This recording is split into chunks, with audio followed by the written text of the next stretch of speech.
വചനം 115 വാക്കർത്ഥം.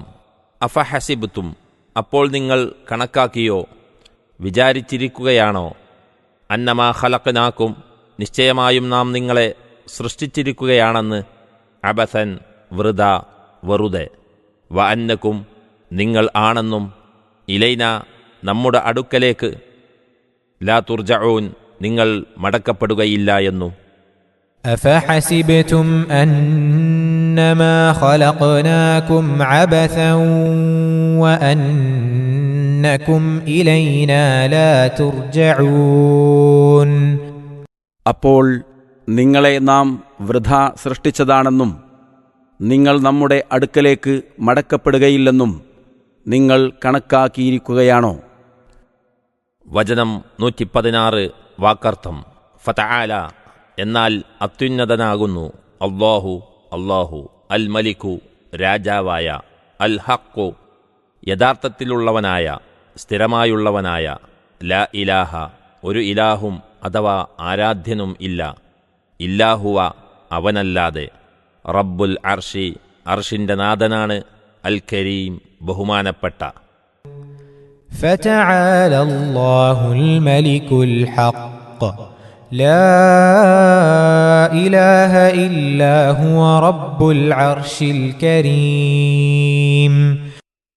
എന്നാൽ യഥാർത്ഥത്തിലുള്ള രാജാവായ അല്ലാഹു അത്യുന്നതനാകുന്നു, അവനല്ലാതെ ആരാധ്യനേയില്ല, ബഹുമാനപ്പെട്ട അർഷിൻ്റെ അഥവാ സിംഹാസനത്തിൻ്റെ നാഥനാണ് അവൻ. വചനം 117 വാക്കർത്ഥം.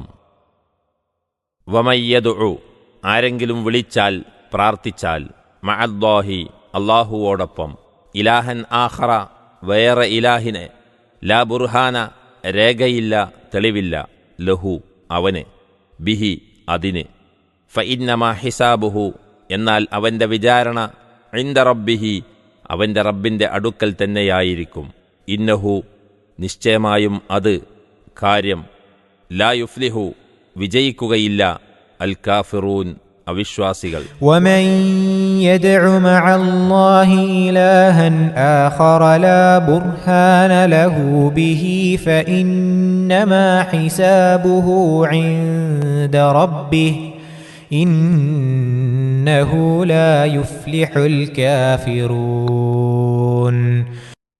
ആരെങ്കിലും അല്ലാഹുവിനോടൊപ്പം വേറെ ഒരു ആരാധ്യനെ വിളിച്ചു പ്രാർത്ഥിക്കുന്നതായാൽ അവന് അതിന് യാതൊരു രേഖയുമില്ല, അവൻ്റെ വിചാരണ അവൻ്റെ റബ്ബിൻ്റെ അടുക്കൽ വെച്ച് തന്നെയായിരിക്കും, നിശ്ചയമായും കാര്യം, അവിശ്വാസികൾ വിജയിക്കുകയില്ല. വചനം 118 വാക്കർത്ഥം.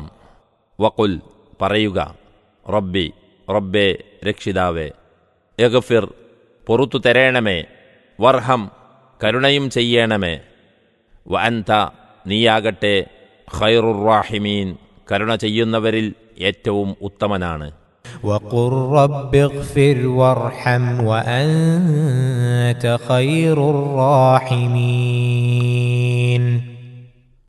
നബിയെ പറയുക, എൻ്റെ റബ്ബേ, പൊറുത്തു തരികയും കാരുണ്യം നൽകുകയും ചെയ്യണമേ, നീ കരുണ ചെയ്യുന്നവരിൽ ഏറ്റവും ഉത്തമനാണല്ലോ. 115 മുതൽ 118 വരെയുള്ള വചനങ്ങളുടെ വിശദീകരണം. അവിശ്വാസികളുടെ സ്ഥിതിഗതികൾ പലതും കഴിഞ്ഞ ആയത്തുകളിൽ പ്രസ്താവിച്ചുവല്ലോ. കാര്യം അപ്രകാരമായിരിക്കെ ഭൂമിയിൽ നിങ്ങളെ വൃഥ സൃഷ്ടിച്ചു വിട്ടിരിക്കയാണെന്നും അതിൽ യാതൊരു ഉദ്ദേശവും യുക്തിയും അടങ്ങിയിട്ടില്ലെന്നും നിങ്ങൾ എൻ്റെ അടുക്കലേക്ക് മടങ്ങിവരികയില്ലെന്നും നിങ്ങൾ ധരിച്ചിരിക്കുകയാണോ?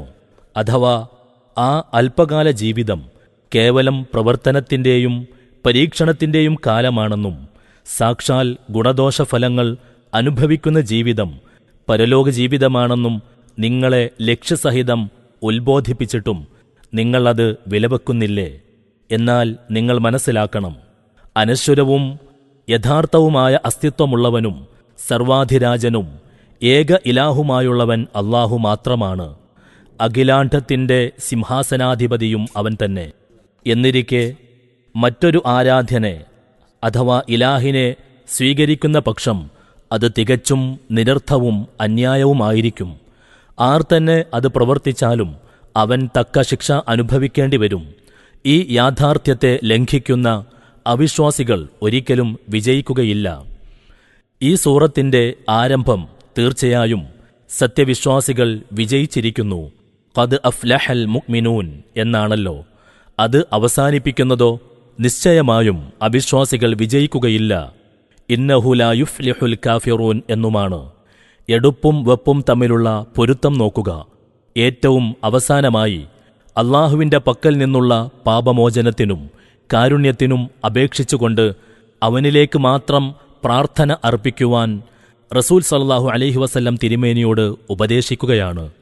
ഏതൊരു പ്രാർത്ഥന നിമിത്തം അവിശ്വാസികൾ സത്യവിശ്വാസികളെ പരിഹാസപാത്രമാക്കിയിരുന്നുവെന്ന് 109, 110 വചനങ്ങളിൽ പ്രസ്താവിച്ചുവോ, അതേ പ്രാർത്ഥന അഥവാ ദുആ തന്നെ നടത്തിക്കൊള്ളുവാൻ ഓർമ്മിപ്പിക്കുകയും ചെയ്യുന്നു. നാമും ദുആ ചെയ്യുക. റബ്ബിഗ്ഫിർ വർഹം വ അൻത ഖൈറുർ റാഹിമീൻ. രക്ഷിതാവേ, പുറത്തു തരുകയും കരുണ ചെയ്യുകയും വേണമേ. നീ കരുണ ചെയ്യുന്നവരിൽ വെച്ച് ഏറ്റവും കരുണ ചെയ്യുന്നവനാണേ. ആമീൻ.